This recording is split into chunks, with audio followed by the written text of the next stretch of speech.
বান্ধবীর চাচার সাথে আমার বিয়ে হয়ে গেল। মানুষ শুনলে কি বলবে? সবকিছু এক মুহূর্তে উলটপালট হয়ে গেল। নিজের বান্ধবীর চাচার সঙ্গে আমার বিয়ে হয়েছে। কলেজে আমি মুখ কিভাবে দেখাবো? এগুলো ভাবতে ভাবতে চোখ দিয়ে টপ টপ করে পানি পড়ছিল তেল। এই তো কবুল বলার সঙ্গে সঙ্গে বর কোথায় যেন হাওয়া হয়ে গেল। তার খবর নেই। 1 ঘন্টা ধরে বসে আছি। তাকে কখনো দেখিনি। সে ইতালিতে থাকে। যখন আমি গেট দিয়ে প্রবেশ করি, দেখি বর স্টেজে বসে আছে। দেখে পুরোই শক খেয়েছিলাম। এত হ্যান্ডসাম আর সুদর্শন! এটা নাকি জিমিনের চাচা। এটা ভাবতেই অবাক লেগেছিল। তারা এখন বসে আছে শহরের সুনামধন্য এক কমিউনিটি সেন্টারে। এসেছিল বিয়ে খেতে, কিন্তু নিজেই এখন বউ। মাথা নিচু করে বসে আছে তে। পরনে সিম্পল একটা শাড়ি, যেমন দাওয়াত খেতে গিয়ে মানুষ যেরকম পরে। মাথায় হিজাব। তার মাথায় হাত বুলিয়ে সান্ত্বনা দেওয়ার মতো কেউ নেই। তবে ভুল হবে যদি বলে কেউ নেই, বান্ধবীটা আছে। জিমি তার মাথায় হাত বুলিয়ে দিচ্ছে, সবকিছু মেনে নিতে বলছে। সে সৎ মায়ের সংসারে থাকে, সেখানে যে কি জ্বালা! বাবা থেকেও নেই। সৎ মা যা বলে তাই হয়। একটা খারাপ কিছু হলে মানুষ বলে আল্লাহ যা করে ভালোর জন্যই করে। কিন্তু আমার মতো অভাগীর সঙ্গে কি কখনো ভালো হয়? বেকুবের মতো চোখ দিয়ে পানি পড়ছিল, অথচ এই চোখের পানি তো কত বছর আগেই শুকিয়ে গিয়েছিল। আজ আবার কেন জেগে উঠলো? ভাবতেই ঠোঁটের কোণে ভেঙে আসলো তার ছেলের হাসি। দাওয়াতি অতিথিরাও অবাক। বিয়ে খেতে এসে এমন বদল! যার সঙ্গে বিয়ে হওয়ার কথা ছিল সে পালিয়েছে। ছেলেটা আজকেই বিয়ে করবে। জেদের কাছে হার মেনে পরিবারের সবাই তেকে রাজি করালো। সৎ মা তো বরাবরই লোভী। বড়লোক বাড়িতে মেয়ের বিয়ে দিলে অনেক লাভ। কথায় কথায় রাজি হয়ে গেল। কেমন করে মেয়েকে রাজি করলো কেউ বুঝলো না। এইতে ওঠ, এখন আমাদের যেতে হবে। এখান থেকে যেতে 8 ঘন্টা লাগবে। দাদিমা অনেক ঝামেলা করছে, এখনই বেরোতে হবে। মাথা তুলে তে তাকালো বান্ধবী জিমিনের দিকে। জিমিন আতঙ্কিত চোখে তাকালো তের দিকে। তের চোখ যেন লাল টুকটুকে হয়ে আছে। মনে হয় টোকা দিলে রক্ত ঝরবে। আচ্ছা, মেয়েটা কি খুব বেশি কেঁদেছে? তের চোখ দিয়ে আবারও পানি গড়ালো, কিন্তু আর নয়। জানিস জিমিন, আমি অভাগী, সবখানে ঝামেলা। ঠোঁটে তার ছেলের হাসি। শুনতে জীবনে ওঠানামা থাকবেই। আর আমার চাচ্চু অনেক ভালো মানুষ। তুই খুব ভালো থাকবি। দাদিমা একটু ঝামেলা করবে, কিন্তু তার কারণ আছে, পরে সব শুনবি। পেছন থেকে জিমিনের বাবার গলার স্বর ভেসে এলো। জিমিন, তাড়াতাড়ি আয়, অনেক রাত হলো, দেরি হচ্ছে। তেকে সঙ্গে নিয়ে আয়। বলেই তিনি সামনে এগিয়ে গেলেন। জিমিন তের হাত ধরে হাঁটতে লাগলো। পেছন থেকে শোনা গেল কয়েকজন মহিলার ফিসফিসানি। জামাই সারা বউ কিভাবে শ্বশুর বাড়ি যাচ্ছে দেখো।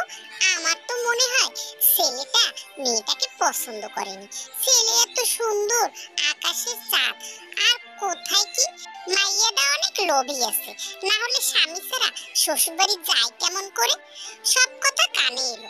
জিমিন ফিরে এসে মহিলাদের সামনে দাঁড়িয়ে বলল, তোমাদের বিয়ের দাওয়াত দিয়েছি, খেয়েছো, এখন গিফট দিয়ে চলে যাও। তোমাদের আর দরকার নেই এখানে। গ্রামের সিসি ক্যামেরা এখন শহরেও আছে। মহিলারা থমকে গেল। তারা কি গিফট দেবে না? এই মেয়েটা কেমন কথা বলল? জিমিন তের হাত ধরে গেটের সামনে এলো। ওখানে তের বাবা মা টেবিলে বসে হাসাহাসি করছে, অথচ মেয়ের বিদায়ের সময় বাবা মা অনেক কাঁদে। এখানে কিছুই হলো না। তে অবাক চোখে তাকালো বাবার দিকে। মনে হলো সে মরে গেলেও বাপের চোখে পানি আসবে না। কত বিয়ে সে দেখেছে, মেয়ের বিদায়ের সময় বাবা কান্না করে, মেয়ে কান্না করে। আর আমার বাবা আসর জমাইছে। চোখাচোখি হলো। বাবা উঠে এসে শুধু বলল, কিছু লাগবে? তে অবাক হলো। এই কেমন কথা? ইচ্ছে করছিল বলতে, আব্বু আমি তোমাকে খুব ভালোবাসি, তোমাকে রেখে যাচ্ছি, অথচ তুমি আমায় ভালোবাসো না। কিন্তু বলা হলো না। পেছন থেকে সৎমা এসে বলল, কিরে তাড়াতাড়ি যা, দেরি হচ্ছে, সবাই বসে আছে তো তোদের জন্য। জিমিন হাত ধরে গাড়িতে বসালো। তুই যাদের জন্য কষ্ট পাস তারা তোর জন্য কষ্ট পায় না, এটা কতবার বলেছি তোকে? তে জানলার বাইরে তাকিয়ে রইল। জিমিন, তুই ভিতরে আয়। সে ওখানেই দাঁড়িয়ে থাকুক দরজার বাইরে।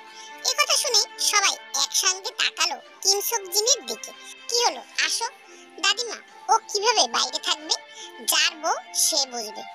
বাবা, তুমি চাচুকে ফোন দাও, আসতে বলো দ্রুত। দিচ্ছি। মা, তুমি এটা বেশি করছো না, আসতে দাও। বিয়ে বাড়ি, বিয়েতে কত লোকজন আছে, সবাই খারাপ ভাববে। খারাপ যা হওয়ার তা তো হয়েই গেছে, এখন আর খারাপ ভেবে কি হবে? জিন, তুমি বেশি করছো, ব্যাপারটা নিয়ে আমরা পরে আলোচনা করব। মা, তুমি ভিতরে আসো। ওই মেয়ে এই ঘরে ঢুকলে আমি এই বাড়ি থেকে বেরিয়ে যাব। জিন, উচ্চস্বরে বলে উঠলো কিম নামজুন। তের ঠোঁটে সেই চিরচেনা তাচ্ছিল্যের হাসি। সে নিজের বাড়িতেই অবহেলায় বড় হয়েছে, সেখানে অন্যের বাড়িতে সম্মান পাওয়াটা বিলাসিতা।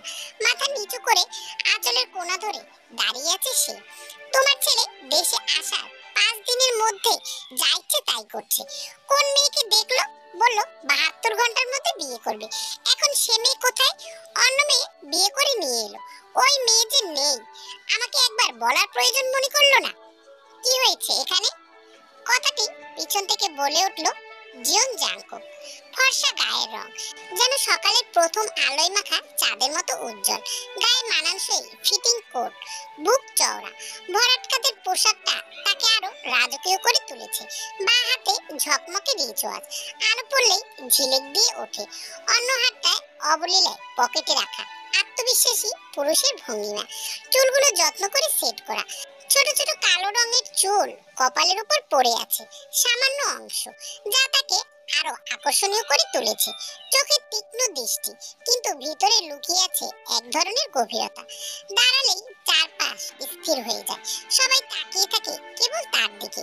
লম্বায় প্রায় 6 ফুট 3 ইঞ্চি, উঁচু গরম, হাঁটার সময় পদক্ষেপে দৃঢ়তা আর কর্তৃত্ব ফুটে ওঠে। তাকে দেখে মনে হয় সুদর্শন, সুশৃঙ্খল আর মার্জিত পুরুষের নিখুঁত প্রতিচ্ছবি। তার বরের বেশে থাকার কথা ছিল, কিন্তু না, সে কোট প্যান্ট পরেছে। তুই এসেছিস, তোর মা তোর বউকে ভিতরে আসতে দিচ্ছে না। আর কি জন্য তুই 72 ঘন্টার মধ্যে বিয়ে করেছিস তার কৈফিয়ত চাইছে। আচ্ছা, সে প্রশ্নের উত্তর পরে দেব। জিমিন, তুমি ওকে উপরে নিয়ে যাও। ঠিক আছে চাচ্চু। আরে দাঁড়া, দুজনকে একটু মিষ্টি মুখ করে ঘরে তুলি। পিছন থেকে বলে উঠলো জাঙ্কুকের চাচি। ঠিক আছে চাচি, দ্রুত যা করার করো। জাঙ্কুকের চাচি মিষ্টি পানি মুখে দিয়ে একটা চেন গলায় পরিয়ে বরণ করে নিল তেইকে। জিন মুখ দিয়ে কোনো শব্দ করলেন না, ছেলের সামনে কিছু বলতেও পারলেন না। তেকে ভিতরে নিয়ে গিয়ে ডাইনিং রুমের সোফায় বসিয়ে দিল রোজ। জিজ্ঞাসা করলো, তোমার নাম কি মা? কিম তেইয়ং তে। মাশাআল্লাহ, তোমরা কয় ভাই বোন? এক ভাই এক বোন, আমি বড়, ভাই ছোট। জাঙ্কুক বলল, চাচি পরে কথা হবে। জিমিন, ওকে রুমে নিয়ে যাও। জিমিন তেকে সাথে করে নিয়ে গেল নিজের রুমে। তা আম্মু, কি যেন জানতে চাইছিলেন, বলেন, আমি বলছি। কিম নামজুন বলে উঠল, তোর 72 ঘন্টার মধ্যে বিয়ে করার কারণটা জানতে চাই। আমার বউ লাগবে 72 ঘন্টার ভিতর, এই জন্যই বিয়ে করেছি। আর কিছু শুনতে চাইলে বলুন, আমি রাজি আছি বলতে। এখানে ছোট বড় সবাই আছে, মুখটা একটু সামলে কথা বলো। আমি তো এখানে মুখ খুলিনি, আপনি সামলানোর কথা বলছেন কেন? ঠোঁটে তার বাঁকা হাসি। তোমরা সবাই যে যার মতো খাবার খেয়ে নাও, সবাই রুমে যাও, বলে উঠলেন জিন। ভাবি, আমি সবাইকে জিজ্ঞাসা করেছি, কেউ খাবে না, সবাই বাইরে খেয়ে এসেছে, শুধু তুমি আর আমি আছি। আসো, তুমি আর আমি খেয়ে নিই। খাবো না, আমি রুমে গেলাম, এই ছোটকাটা ছেলের সামনে থাকবো না আমি, নিচু স্বরে বললেন জাঙ্কুকের দিকে তাকিয়ে। মহিলা সব সময় তার আভিজাত্য ধরে রাখার চেষ্টা করেন। আম্মু, আম্মু, আর কিছু শুনে যাও, আমি বলবো। তোমার প্রশ্ন শেষ হয়নি, তুমি তো কিছুই জিজ্ঞাসা করনি এখনো। আম্মু প্লিজ শুনে যাও। একটু শব্দ করে হাসলো জাঙ্কুক। বাবা, তুমি কিছু বলবে? না হলে আমি যাই, আমার আবার রাতে কাজ আছে, নতুন বিয়ে করেছি তো। না, আমি কিছু বলবো না, তুমি যাও রুমে, কালকে তোমার সাথে বোঝাপড়া হবে। বলেই কিম নামজুন রুমে চলে গেলেন।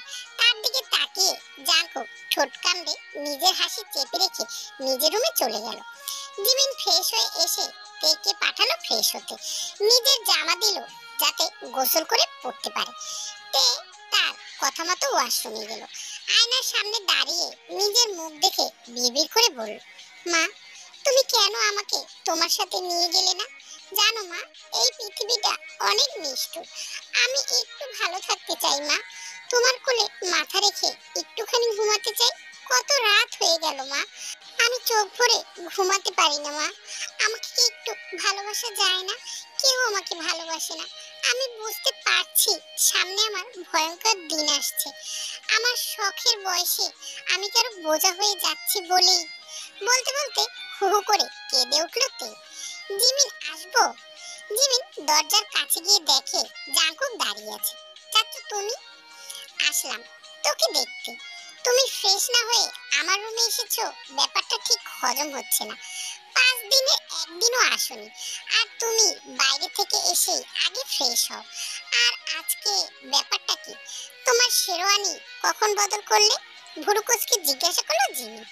জাঙ্কুক জিমিনের দিকে তাকিয়ে রুমের ভিতরে খাটের উপরে বসে পড়ল। তারপর বলল, একটা কাজ ছিল, ইম্পর্টেন্ট। সেখানে শেরওয়ানি পরে গেলে চলবে না, ওটা কমিউনিটি সেন্টারে বদল করেছি। এখন আসলাম তোমাকে একটু দেখি। 20 মিনিট আগেই তোমাকে দেখেছি বলেই চারপাশে নজর ঘোরালো। চাচ্চু, তোমার কি আমাকে গাধা মনে হয়? তুমি যেটা ভাবছো সেটা না, আমি যাই বলেই হেসে দিল জাঙ্কুক। তখনই ওয়াশরুমের দরজা খুলে তে মাথা বের করলো। জাঙ্কুকের সঙ্গে তের চোখাচোখি হলো। তে মাথা বের হতে যতটা সময় লাগলো তার চেয়েও কম সময় সে আবার দ্রুত মাথা ভিতরে ঢুকিয়ে দিল। আর তখনই ঠাস করে দেয়ালে ধাক্কা লাগলো, মুখ দিয়ে শব্দ বের হলো, আহ। জাঙ্কুক আর জিমিন দুজনেই স্থির হয়ে দাঁড়ালো। জাঙ্কুক জিমিনকে বলল, দেখো তো, মনে হয় মাথায় আঘাত লেগেছে। জিমিন ওয়াশরুমের দরজার কাছে গিয়ে ডাকলো, তে বের হ, ব্যথা পেয়েছিস? আমি একটু পরে বের হব, ব্যথা পাইনি। চাচ্চু তুমি যাও, ও তোমার কারণে বের হচ্ছে না। আমি কি ভূত খাইতে এসেছি তোকে? ঠিক আছে, গেলাম, আর আসছি না। আচ্ছা যাও, তোমার আসার দরকার নেই। আর কি জন্য এসেছিলে এগুলো আমি ভালোভাবেই বুঝি। জিমিন কিছুটা কটু হেসে কথাটি বলল, আর তুমি বিদেশ যাবে কবে? দেখি কবে যেতে পারি বলেই জিমিনের মাথায় টোকা দিয়ে চলে এলো। নিজের রুমে যেতে যেতে গুনগুন করে উঠল, বউ ছাড়িয়া বিদেশ গেলে ফিরে আসা বউ পাইবা না। ঠোঁটের সেই বাঁকা হাসি যেটা তাকে মারাত্মক সুন্দর লাগছে। তে তোর জন্য আমি খাবার আনছি, তুই একটু ওয়েট কর। না জিমিন, আমাকে জোর করিস না প্লিজ, এখন আমি কিছু খেতে পারবো না, একটু ঘুমের প্রয়োজন। ঠিক আছে আয়, তোকে চাচ্চু রুমে রেখে আসি। তে চমকে জিমিনের দিকে তাকালো, তারপর বলল, তোর সাথে থাকি আজকে আমার মনের অবস্থা কেমন তা তো তুই ভালো করেই জানিস। আমার সবকিছু মেনে নিতে একটু সময় লাগবে। আমি বাস্তবতা বুঝি, অন্য 5টা মেয়ের মতো নই।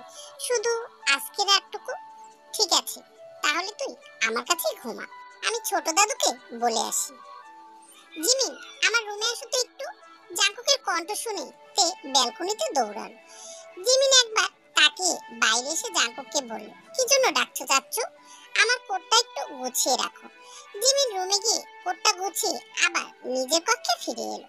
তখন জাঙ্কুক আবার ডাকলো, আমার জন্য 1 কাপ কফি দিতে বলো। জিমিন কাজের মহিলাকে বলে কফি পাঠালো। আসার আগে জাঙ্কুক আবার ডাকলো, চাচ্চু তুমি আর আমাকে ডাকবে না তো? আমার ঘুম আসছে, অনেক ক্লান্ত। আমি তোমাকে কাজের জন্য ডাকছি। জিমিন হেসে বলল, বুঝেছি। আর একটা কথা শুনে রাখো, তোমার বউ আজকে আমার সাথে থাকবে, তাই আর আমাকে ডাকবে না বলে সে নিজের রুমে এসে দরজা বন্ধ করে দেয়। তেকে নিয়ে ঘুমিয়ে পড়ল। এদিকে জাঙ্কুকের অবস্থা বেহাল দশা। আমার ভাতিজি আমার চেয়ে 1 কাঠি উপরে, তো কি করব, বউ ছাড়া আর একটা রাত কাটাই। তের খুব সকালে ঘুম ভাঙলো, কিন্তু কোথায় যাবে এই ভাবনায় রুমে বসে সময় কাটালো। ঘড়ির কাঁটা 7টা বাজলে উঠে দরজা খুলে রুম থেকে বের হলো। অন্যের বাড়ি, বেশি দেরি করলে কেমন হয়? তার বাড়িতে সব কাজ নিজেই করত। এইসব চিন্তা মাথায় নিয়ে কিচেন রুমে এসে উপস্থিত হলো। দেখে দুটো মহিলা সকালে কাজ করছে। তেকে দেখে তার চাচি শাশুড়ি বলে উঠলেন, বৌমা তুমি এত সকালে উঠেছো কেন? আসলে আমার অনেক আগেই উঠে যাওয়ার অভ্যাস, তাই। তে বিনয়ীভাবে বলল, ঠিক আছে তুমি রুমে যাও, পরে ডেকে নেব, সমস্যা নেই, আমি এখানে থাকি, কাজ করি। তে মনে মনে ভাবতে লাগলো, মহিলাটি কত স্নিগ্ধভাবে কথা বলল। কাজ না করলে কেউ খেতে দেয় না, তার মা তো এই কথাই বলতো, সে কাজ করলেই খাবার পেত। আর হ্যাঁ, তুমি আমাকে চাচিমা বলে ডেকো, জাঙ্কুক এই নামেই ডাকে আমাকে। এই বলল রোজ বেগম। ঠিক আছে, আমিও তোমার সাথে একটু কাজ করব, ভালো লাগবে। রোজ সম্মতি দিল। ডাইনিং রুমে ব্রেকফাস্ট করতে সবাই উপস্থিত। তে সহ কাজের মহিলারা খাবার সেট করছে। তখন জিনের বোন জেনি বললেন, তা মেয়ে কখনো ভেবেছিলে এ বাড়ির বউ হবে? তে একবার চোখ তুলে তাকিয়ে আবার নিচু করে রাখলো। টেবিলে জিন রোজ বসে আছে। তে কি উত্তর দেবে তা সে জানে না। আপা, এই মেয়েকে বাড়ির কাজের মেয়ে হিসেবে রেখে দাও, একজনকে বাদ দিয়ে দাও, একেই রাখো, কাজে লাগবে। এই মেয়ে কাজ করবে আর খাবে। জিন কিছু বলার আগেই পেছন থেকে এক কণ্ঠস্বর ভেসে আসলো, খালামণি। জাঙ্কুকের কণ্ঠ যেন দেয়াল কাঁপিয়ে দিল। সবাই চমকে পিছনে তাকালো। তেও ভয়ে কেঁপে উঠল। জাঙ্কুক বলল, তোমার সাহস কি করে হয় আমার ওয়াইফকে এভাবে অপমান করা? আমি তোমাকে সেই অধিকার দেইনি যে তুমি যেভাবে পারবে সেভাবে আমার ওয়াইফকে অপমান করবে। আম্মু, তোমার সামনে আমার ওয়াইফকে তোমার বোন এভাবে অপমান করে কি করে? ঠিক আছে, তোমাদের আর কিছু বলার দরকার নেই। আমি জিয়ন জাঙ্কুক, আমার ওয়াইফ মিসেস জিয়ন থেকে আজ থেকে কেউ এভাবে কথা বলবে না। যদি পরের বার এমন ঘটে আমি আমার বউকে নিয়ে চলে যাব এই বাড়ি থেকে। কথাটা সবার মাথায় ঢুকিয়ে দিল জাঙ্কুক।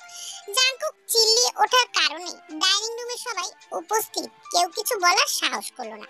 সবাই জানে এই ছেলে যেমন হাসাতে পারে তেমনি মানুষকে আবার কাঁদাতেও পারে তার দ্বিগুণ। জাঙ্কুক জিমিনের দিকে তাকিয়ে বলল, তুমি ওকে নিয়ে গিয়ে উপরে যাও, ব্রেকফাস্ট করো, নিচে আসার দরকার নেই আমি না বলা পর্যন্ত। তে অবাক চোখে জাঙ্কুকের দিকে তাকিয়ে রইল। জীবনে প্রথম কেউ এইভাবে তার হয়ে কথা বলছে। স্বপ্ন নাকি সত্যি? জিমিন হাত ধরতেই চমকে উঠল তে। নিজেকে সামলে জিমিনের সঙ্গে উপরে চলে গেল। জিন অগ্নি চোখে তাকালো তের দিকে, মনে মনে বলল, আমি এত সহজে মেনে নেব না এই মেয়েকে, কিছুতেই না।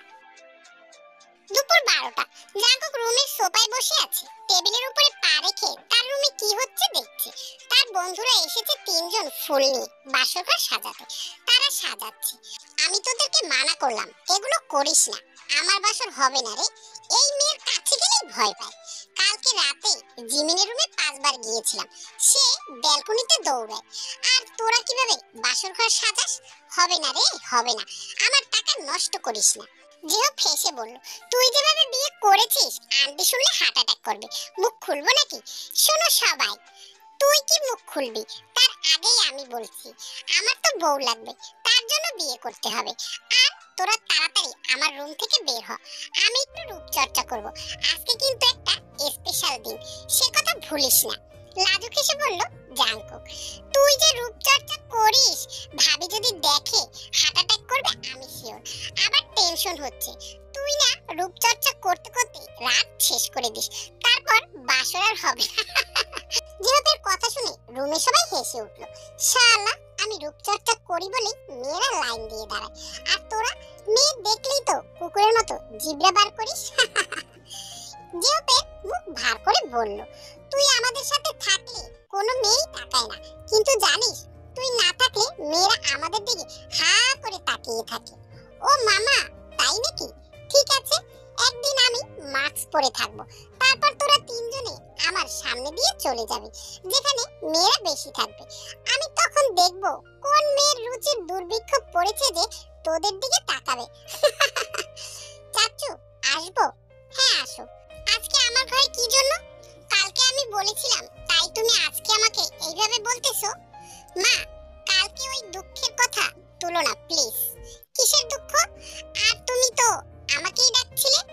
কিসের দুঃখ সেটা না বলি ওই যে লাকেজটা আছে না, সেটা নিয়ে যাও। তোমার বান্ধবীর সব জিনিসপত্র ওখানে আছে। দাদিমা ছোট দাদির হাতে গয়না পাঠিয়েছে আর বলেছে এগুলো পরে যেন বিকেলে রেডি হয়। ঠিক আছে, এগুলোও নিয়ে যাও। আর কি লাগে দেখো। আচ্ছা, তবে একটা কথা, এই যে চাচুর ঘর সাজাচ্ছ, আমাকে কিন্তু ভাগ দিতে হবে। টাকা না দিলে বউ নিয়ে আসবো না। আমরা কি জন্য দেব? তোমার চাচুই দেবে, তার কাছ থেকে নিও আলাদা করে। মা, ওরা যা চাইবে আমি তোমার হাতেই দেব। তাও তুমি দুঃখের কথা বলো না। চাচু, তোমার দুঃখের কথা কোনটা? আমিও শুনতে চাই। জিও হেসে বলল, আরে ওর দুঃখের কথা বোঝো নাই ওর। জিওপের কথা শেষ হওয়ার আগেই জাঙ্কুক বলে উঠল, তুমি যাও, ওরা ফাজলামি করছে, তুমি তাড়াতাড়ি রেডি হও। ঠিক আছে বলেই জিমিন লাকিস নিয়ে চলে গেল।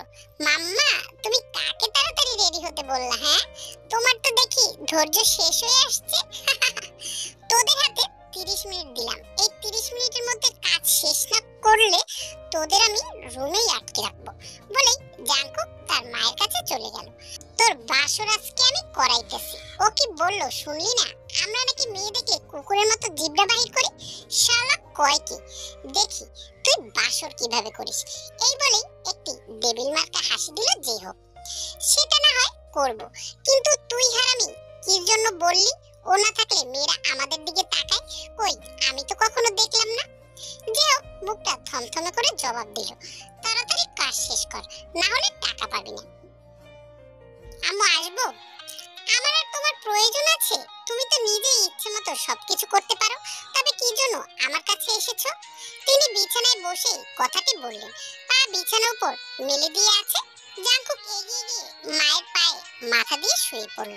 আম্মু, আমি জানি তোমার খারাপ লেগেছে, কিসের জন্য লেগেছে সেটাও আমি জানি। এখন তোমার জন্য কিছু করতে পারতেছি না। যদি কখনো কষ্ট দিয়ে থাকি তাহলে সরি আম্মু। আমি তার সম্পর্কে যা শুনেছি, মেয়েটির মা নেই, যে আছেন তিনি সৎমা। তোমার তো ধারণা আছে সৎমা কেমন হয়। আমি যে তোমার কাছে মাথা রাখি, তার কিন্তু সেই জায়গাটা নেই জানো আম্মু। এই স্থানটা কোটি কোটি টাকা দিয়েও কেনা যায় না, এটা আল্লাহ পাকের পক্ষ থেকে দেওয়া। তুমি সবকিছু বোঝো, জানো, তুমি তার সঙ্গে মেশো। আমি জানি তুমি এক পা এগোলে সে 2 পা এগিয়ে আসবে। তুমি তাকে জিমিনের জায়গা থেকে দেখো, জিমিনের যেমন মানে সে কেমন আছে আর এই মেয়েটা কেমন আছে, পার্থক্যটা বুঝতে পারবে। তুমি আমাদের জন্য দোয়া করো যাতে আমাদের জীবনটা সুখময় হয়। আর শেষ কথা, তোমার খুব ইচ্ছে ছিল তোমার বোনের মেয়ের সাথে আমার বিয়ে দেওয়ার, এই জন্যই হয়তো তোমার অভিমানটা একটু গভীর। হ্যাঁ, দিতে চেয়েছিলাম। তুমি যখন বললে তোমার মেয়ে পছন্দ আছে, আমি তোমার পছন্দকে প্রাধান্য দিয়েছি, কিন্তু সে মেয়ে যখন চলে গেল তুমি তো আমাকে জানাতে পারতে। তবুও তো একটা সুযোগ ছিল তোমার সাথে নেন্সির বিয়ে দেওয়ার। আম্মু, আল্লাহ পাক যা করেছেন তাই হয়েছে, এখানে কারো কোনো হাত নেই। প্লিজ আম্মু, অন্তত তাকে যেন কেউ অপমান না করে। আমি বলি কি জাঙ্কুক, তোর মাকে একটু সময় দে। অতীত ভুলে যাওয়া এত সহজ নয়, আমরা সবাই জানি। আর জিন, তুমিও সবকিছু স্বাভাবিকভাবে নেওয়ার চেষ্টা করো। অতীত নিয়ে ভাবলে চলবে না, বর্তমানটা নিয়ে থাকো। আমি ভেবে দেখব। চলো সবাই, খাওয়ার সময় হয়েছে। সন্ধ্যার পরে সেই মুহূর্তে চারপাশে যেন অন্যরকম আবেশ। আকাশে লালচে আভা মিলিয়ে গিয়ে ধীরে ধীরে নেমে আসছে রাতের নরম অন্ধকার। বাতাসে হালকা ঠান্ডা, চারদিকে নিস্তব্ধতা, মাঝে শুধু ঝিঝি পোকার ডাক। বাড়ির উঠোনে টিম টিম করে জ্বলছে কিছু বাতি। আলো আঁধারির খেলায় পরিবেশটা আরো মায়াবী হয়ে উঠেছে। এসে দাঁড়ালো রুমে, কপি রঙের আভিজাত্য ভরা জামদানি শাড়ি গায়ে, যার নকশা টিমটিমে আলোয় যেন জীবন্ত হয়ে উঠেছে। চুলগুলো কোমল ঢেউ খেলানো, হাঁটুর একটু উপর পর্যন্ত নেমে আসা খোলা চুলে যেন সন্ধ্যার হাওয়া মিশে গিয়েছে। কানের পাশে গুজে রাখা টকটকে লাল গোলাপি আলোর আভায় যেন আরো উজ্জ্বল হয়ে জ্বলজ্বল করছে। আঁচলটা মাথায় তোলা, যা তাকে দিয়েছে এক অনন্য মর্যাদা ও শালীনতার ছোঁয়া। তার গায়ের রং উজ্জ্বল ফর্সা, উচ্চতা প্রায় 5 ফুট 5 ইঞ্চি। সেই নীরব সন্ধ্যার আবেশে দাঁড়িয়ে থেকে তাকে যেন মনে হচ্ছিল আলোর ভেতর থেকে নেমে আসা কোনো পরী, যাকে দেখে চোখ সরানো দেয়। জানিস, আজকে চাচু তোকে দেখলে আমার তো মনে হয় পাগলই হয়ে যাবে। তুই সবসময় আমার প্রশংসা একটু বেশিই করিস। আমি অত আহামরি সুন্দর না। তখনই রোজ রুমে ঢুকে বললেন, এখানে 1 মগ দুধ আছে, তুমি এখনই খেয়ে নাও বৌমা। চাচিমা, আমার দুধ তেমন পছন্দ না। এভাবে বললে হয় না মা, আজকে অন্তত পক্ষে খেয়ে নাও, এটাই নিয়ম। তে চুপচাপ দুধটা খেয়ে নিল। জিমিন, তুমি চলে আসো, আমি জাঙ্কুককে পাঠিয়ে দিচ্ছি বলেই রোজ বেগম চলে গেলেন। দোস্ত, অল দ্য বেস্ট, টাটা। আজকে চাচু আমাকে আর দেখতে যাবে না। তুই থাক, যাস না, আমি আসছি, বাই বলে জিমিন চলে গেল। এবার চারপাশে সে নজর দিয়ে রুমটা দেখতে শুরু করলো। প্রথমেই চোখ পড়লো সোনালী ঝাড়বাতির নরম আলোয়। সেই আলোয় পুরো ঘরটা যেন রাজপ্রাসাদের মতো ঝলমল করছে। মাঝখানে রাখা বিশাল কিং সাইজের বেড, সাদা সিল্কের চাদর মোড়ানো, তার উপরে ছড়িয়ে আছে লাল গোলাপের পাপড়ি। চারদিকে ক্যানোপির জাল দুলছে বাতাসে, যা ঘরটাকে আরো রহস্যময় আর রোমান্টিক করে তুলেছে। মেঝেতে নরম পার্সিয়ান কার্পেট, দেয়ালে হালকা কারুকাজ, আর জানলায় গাঢ় মেরুনের পর্দা। একপাশে ছোট্ট টেবিল, ফল সাজানো। সব মিলিয়ে ঘরটা যেন এক অভিজাত স্বপ্নপুরী, যেখানে সৌন্দর্যের সঙ্গে মিশে আছে রাজকীয়তার মর্যাদার আবেশ।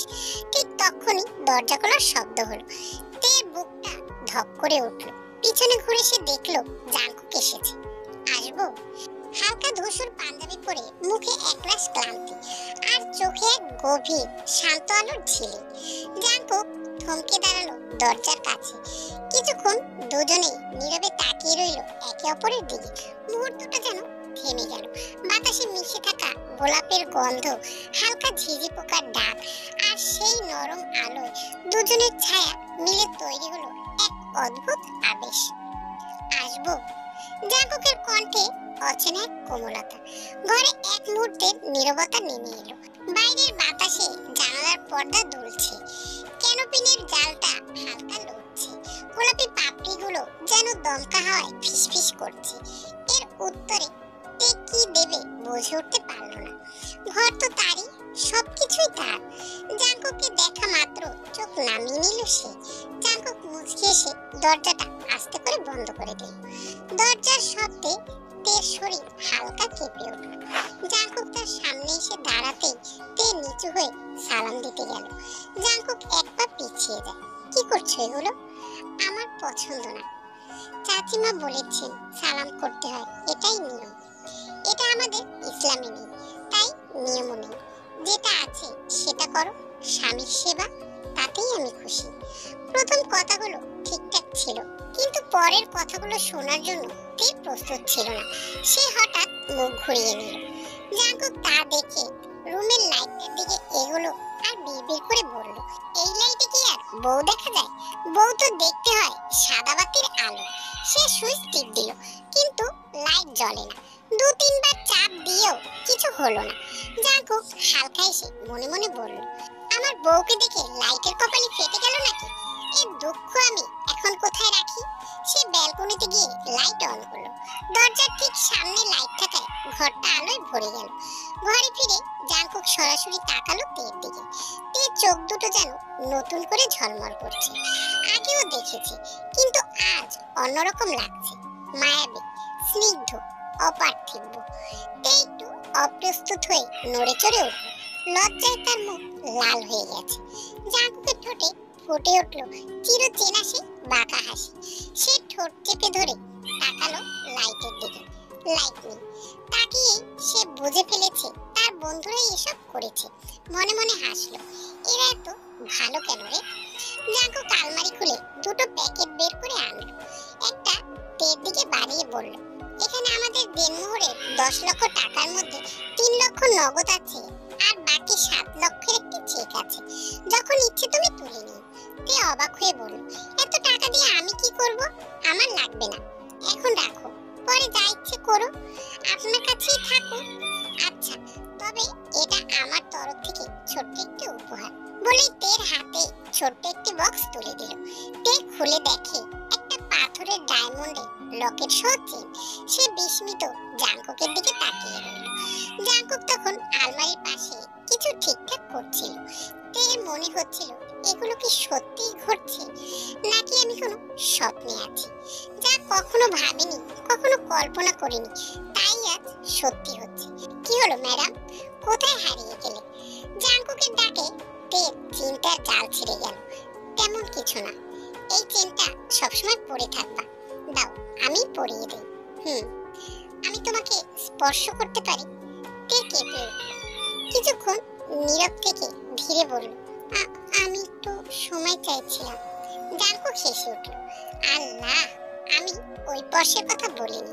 চেনটা পরিয়ে দিতে যে স্পর্শ লাগে সেটার কথা বলেছিলাম। তের মুখ লজ্জায় লাল নীল হয়ে গেল। সে কি ভেবেছে? জাঙ্কুক মৃদু হাসি মুখে টেনে চেনটা তার গলায় পরিয়ে দিল। তের প্রতিটি স্পর্শে কেঁপে উঠল। মুহূর্তে থেমে রইল বাতাস। তে হালকা হাই তুলল। জাঙ্কুক তা দেখে বলল, ঘুম পেয়ে গেছে নাকি?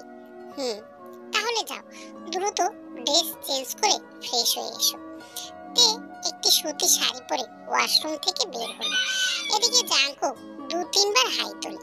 সে একটু অবাক হয়ে বলে, আজকে তো ঘুম আসার কথা না, এমন কি কারণে চোখে ঘুম ধরেছে? সাধারণত রাত 2টা-3টা পর্যন্ত জেগে থাকি, আর আজকের এই বিশেষ দিনে ঘুম কিভাবে আসলো? তে দ্রুত ফ্রেশ হয়ে বিছানায় শুয়ে পড়ল।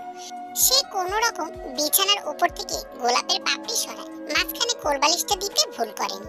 জাঙ্কুক দ্রুত ফ্রেশ হয়ে আসে, গায়ে শুধু টি-শার্ট আর ট্রাউজার পরে।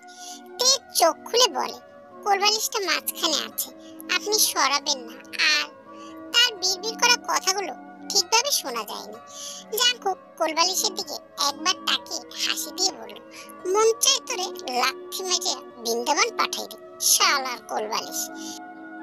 সরি বাটারফ্লাই, গল্পটি একটু বড় হয়ে গেল, তাই আমি ওয়ান শট করতে পারলাম না। এটা আরেকটা পার্ট আসবে হয়তোবা। গল্পটা অনেক সুন্দর, তোমরা অবশ্যই পরবর্তী পার্টের জন্য অপেক্ষা করবে। আর যারা যারা আমার চ্যানেলটি সাবস্ক্রাইব করনি, অবশ্যই পরবর্তী পার্ট দেখার জন্য সাবস্ক্রাইব করে দিও, একটা লাইক আর কমেন্ট করে দিও। পরবর্তী পার্টটা অনেক বেশি রোমান্টিক হবে। আমি জানি না কিভাবে ভয়েস করব, তারপরে দেখি কতটুকু কি করতে পারি। সবাই অপেক্ষা করে পরবর্তী পার্টের জন্য। আল্লাহ হাফেজ।